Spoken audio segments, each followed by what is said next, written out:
Alors on va continuer en faisant la recherche de la coupe à plomb de la panne, qui se trouve, je vous rappelle, sur la face ici, là, sur la largeur des deux côtés de la panne, et qu'on voit donc ici, c'est entre ce point-là et ce point-là, puisque là on a une petite barbe, donc elle va pas jusqu'en bas.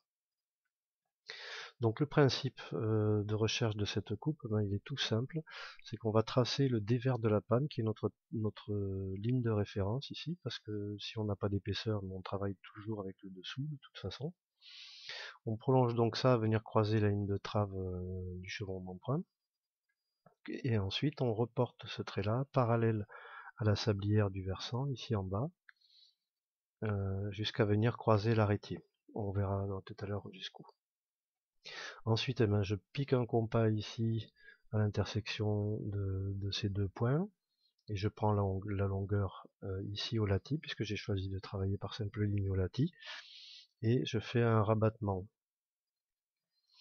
Puis ce rabattement, ben, je le trace sur la vue en plan, donc cette ligne-là est parallèle à la sablière, toujours, puisque la face de la sablière ici, de la panne, pardon, en réel, comme on la voit là sur la 3D, elle est parallèle à la sablière, donc ça c'est immuable.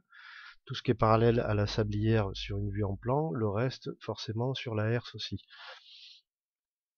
Et ensuite, eh bien, je redescends le point d'intersection ici de l'axe, donc le point que j'ai utilisé pour mon cymblot, pour cymbloter ici. Je le redescends jusqu'à venir croiser l'axe de l'arrêtier ici, en plan. Et de là, je fais un trait d'équerre à venir croiser mon rabattement de panne. Et il me reste plus maintenant qu'à aligner ce point-là avec celui qui se trouve à l'intersection de la trace de panne ou du dévers de panne en plan avec l'arrêtier ici.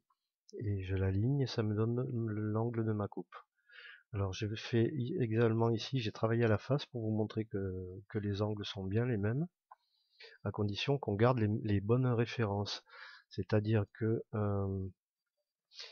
là j'ai prolongé le même trait, le lati, mais je me suis arrêté à la face de l'arrêtier ici, et j'ai remonté ici. Et donc je dois prendre la même chose ici sur le dévers de panne en plan, je prends la face de l'arrêtier, et je l'aligne, et on voit bien que les deux lignes sont parallèles. En 3D en fait, voilà ce qu'on a fait, c'est que ici j'ai matérialisé le plan, c'est-à-dire le plan représenté par ce trait-là, avec le coup de cymblot ici, on voit les deux coups de cymblot ici, et notre plan est là. Et ici, voilà, ça représente cette surface, donc elle est délimitée par la face de l'arrêtier d'un côté, l'axe du chevron d'emprunt, et le lati, et le dévers de la panne en plan au sol. Voilà ce que ça donne par transparence.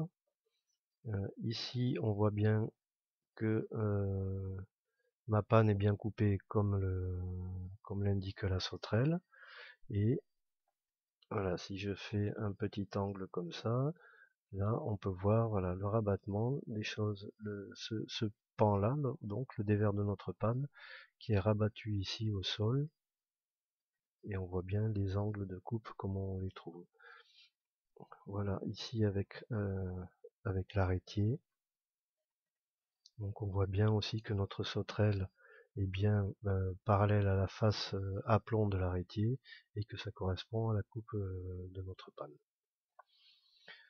Voilà, c'est tout simple. Il suffit de garder une logique et de trouver les plans d'intersection, et partant de là, on trouve les plans de coupe.